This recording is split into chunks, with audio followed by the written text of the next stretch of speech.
नमस्कार, मैं योगेश राणा। दिल्ली की पिछली बैठक में हरीश रावत नहीं थे, तो चर्चा यह शुरू हो गई कि हरीश रावत को कांग्रेस का हाईकमान अब मार्गदर्शक मंडल में बैठा ही देना चाहता है। अब 9 दिसंबर को यानी कल जो दिल्ली में बैठक हुई, एक बड़ी बैठक हुई। इस बैठक में तो हरीश रावत के साथ साथ प्रीतम सिंह भी मौजूद नहीं थे, जबकि चर्चा यह थी, सूचना यह थी कि सभी को बुलाया गया है।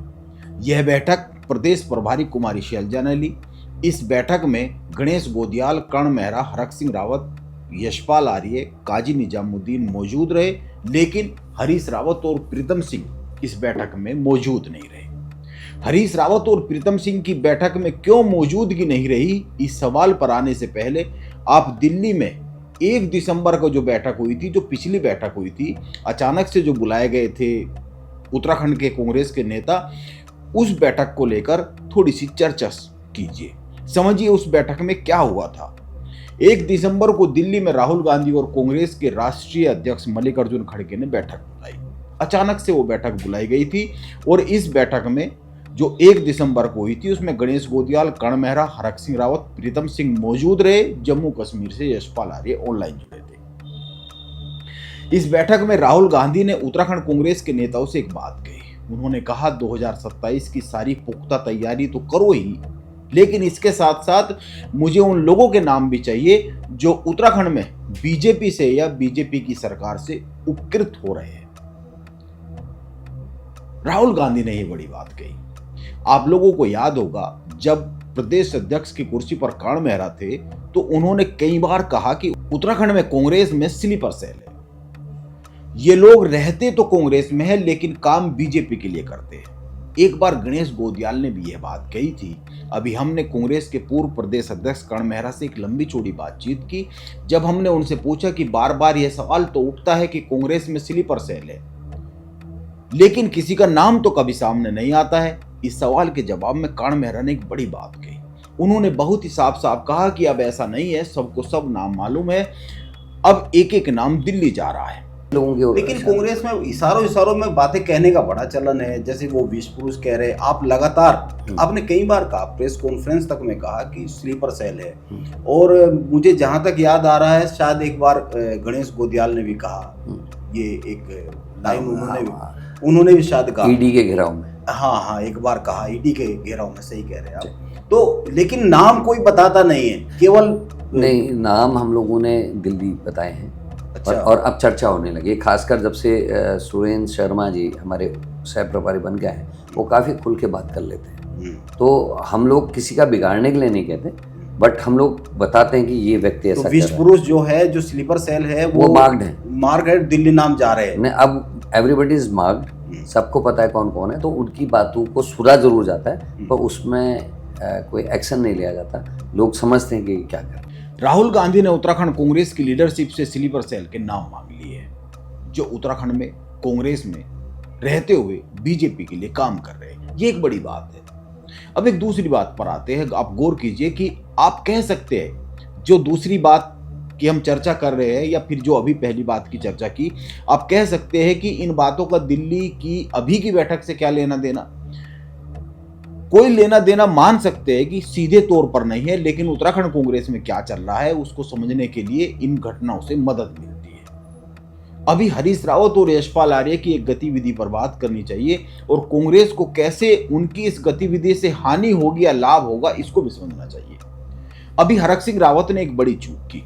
हरक सिंह रावत ने देहरादून में एक आयोजन के दौरान, जो वकीलों के आंदोलन के दौरान, जब वो वहां पर गए और उस कार्यक्रम के दौरान हरक सिंह रावत ने सामने बैठे एक सरदार जी पर एक टिप्पणी कर दी। इसके बाद बवाल मच गया। हरक सिंह रावत ने तुरंत ही माफी मांगी वहीं पर, और उसके बाद वहीं पर एक बैठक भी हुई जिसमें हरक सिंह रावत को माफ कर दिया गया। गणेश गोदियाल ने भी माफी मांग ली तुरंत ही। उसी वक्त जिस बैठक की मैं बात कर रहा हूं, उस बैठक में मौके पर जो सिख समाज के लोग मौजूद थे, उन्होंने हरक सिंह रावत को माफ भी कर दिया। लेकिन इतना होने के बाद भी, हरक सिंह रावत की माफी के बाद भी, हरीश रावत ने सोशल मीडिया पर एक पोस्ट लिखी। उन्होंने लिखा कि वो हरक सिंह रावत की बात का प्रायश्चित करने गुरुद्वारे में जाकर जूता सेवा करेंगे। हरीश रावत देहरादून के गुरुद्वारा श्री गुरु सिंह सभा आड़त बाजार पहुंचे। वहां पर हरक सिंह रावत की जो उन्होंने कहा उस कही हुई बात का प्रायश्चित किया। इतना ही नहीं, बाजपुर में यशपाल आर्य भी गुरुद्वारे में जाकर प्रायश्चित करने गए। जब हरक सिंह रावत पहले ही माफी मांग चुके हैं और पहले ही गुरुद्वारा पाउंटा साहिब में जाकर भी माफी मांग चुके हैं, फिर हरीश रावत और यशपाल आर्य को अलग से इस तरह से माफी मांगने की कितनी जरूरत थी, इस पर गौर किया जाना चाहिए। हरीश रावत और यशपाल आर्य के प्रायश्चित की तस्वीरों और वीडियो ने दो काम कर दिए।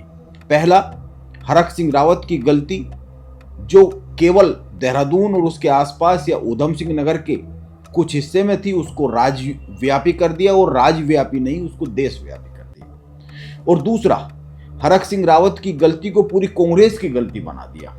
आपको याद होगा 2022 के चुनाव से एकदम पहले जब चुनावी माहौल बन रहा था तो मुस्लिम यूनिवर्सिटी का एक मामला उठा। उस मुद्दे पर जितना जिक्र बीजेपी ने नहीं किया होगा पिछले 3-3.5 साल में, उससे अधिक हरीश रावत ने किया। बीजेपी अब इस बात का जिक्र भी नहीं करती है सीधे तौर पर, लेकिन खुद हरीश रावत बार बार उस मामले पर बीजेपी को लेकर सवाल उठाते रहते। हरीश रावत ने उस मामले को लेकर इतना हाइप दिया कि 10 लाख तक के इनाम की घोषणा की। राजनीति में कुछ मुद्दे ऐसे होते हैं जिनको लेकर चर्चा होना मात्र ही नुकसान हो जाता है, भले ही उस बात के पक्ष में चर्चा हो या विपक्ष में चर्चा हो। चर्चा होने का मतलब ही नुकसान है। इसी तरह से यदि आप हरीश रावत के सोशल मीडिया पेजों पर जाकर पिछले 2 दिन की उनकी सोशल मीडिया पोस्ट देखेंगे तो वो इसी बात पर अधिक चर्चा कर रहे हैं, इसी बात के फोटो डाल रहे हैं, इसी बात की वीडियो डाल रहे हैं कि हरक सिंह रावत की चूक और अपना प्रायश्चित। बीजेपी जो सवाल कर रही है या उठा रही है, इसका वो बड़े विस्तार से जवाब दे रहे हैं। इसीलिए सवाल यह उठ रहा है क्या हरीश रावत इस बात को भूलने नहीं देना की दिशा में कदम बढ़ा चुके, क्योंकि कुछ घटनाएं पर इधर से बात की जाए उधर से बात की जाए उनके नुकसान बड़े होते हैं। यह माना जा सकता है, अगर यशपाल आर्य को देखकर बात करें तो, कि यह माना जा सकता है कि यशपाल आर्य को बाजपुर में कोई चिंता हो सकती है। उनकी विधानसभा में सिख वोटर एक बड़ी भूमिका निभाते, उनको इस बार बाजपुर में चिंता भी दिख रही है। इसीलिए ये समझा जा सकता है कि वो चिंता जाहिर कर रहे हैं, वो गुरुद्वारे चले गए। लेकिन हरीश रावत क्यों इतना ओवर रिएक्ट कर रहे हैं, ये एक सवाल तो बन ही जाता है। अब आइए वापस आते हैं दिल्ली की बैठक में हरीश रावत और प्रीतम सिंह की गैर मौजूदगी पर। यह तो अब करीब करीब साफ हो गया है कि कांग्रेस हाईकमान 2027 के लिए हरीश रावत की कोई बहुत बड़ी भूमिका रखने के मूड में नहीं है। यह साफ नजरिया बनता हुआ दिख रहा है कि उत्तराखंड में पिछले 2 चुनाव की हार हरीश रावत के मत्थे पर ही चिपकी हुई है, और कांग्रेस नहीं चाहती है कि तीसरी हार में भी यदि होती है तो हरीश रावत के होने के कारण ढूंढे जाए। इसीलिए केंद्रीय नेतृत्व पूरी तरह से नई टीम को प्रमोट कर रहा है और नई टीम को पर्याप्त समय भी दे रहा है। पूरी निगरानी की जा रही है, बार बार दिल्ली बुलाए जा रहे हैं, मीटिंग्स हो रही है। और इतना ही नहीं, उत्तराखंड में कांग्रेस के प्रवक्ता और भी अन्य लोगों से दिल्ली का जो हाईकमान है कांग्रेस का, वो मिलने के लिए समय दे रहा है। अब रही बात प्रीतम सिंह की, तो इस पर 2 बातें कही जा सकती है कि पहली ये कि प्रीतम सिंह क्यों नहीं गए, वो दिल्ली की बैठक में क्यों नहीं रहे, वो खुद इस पर ज़्यादा अच्छे तरीके से राय रख सकते हैं, बता सकते हैं। हो सकता है वो जल्दी बता भी दे। बाकी भीतर क्या चल रहा है उसको सतह पर आने में थोड़ा सा इंतजार करना पड़ जाता है। अक्सर राजनीतिक दलों में क्या चल रहा है वो अचानक से पता लगता नहीं है। प्रीतम सिंह को वैसे भी चुनाव प्रचार समिति का अध्यक्ष बनाया गया है, चुनाव प्रचार में अभी वक्त है, अभी तो प्रबंधन की बात हो रही है, प्रबंधन की जरूरत है, और वो गणेश गोदियाल और हरक सिंह रावत करते हुए दिख भी रहे हैं। उत्तराखंड कांग्रेस में कई बार कुछ ऐसा चलता रहता है जिसको सतह पर आने में समय लगता है। नमस्कार, मैं योगेश राणा।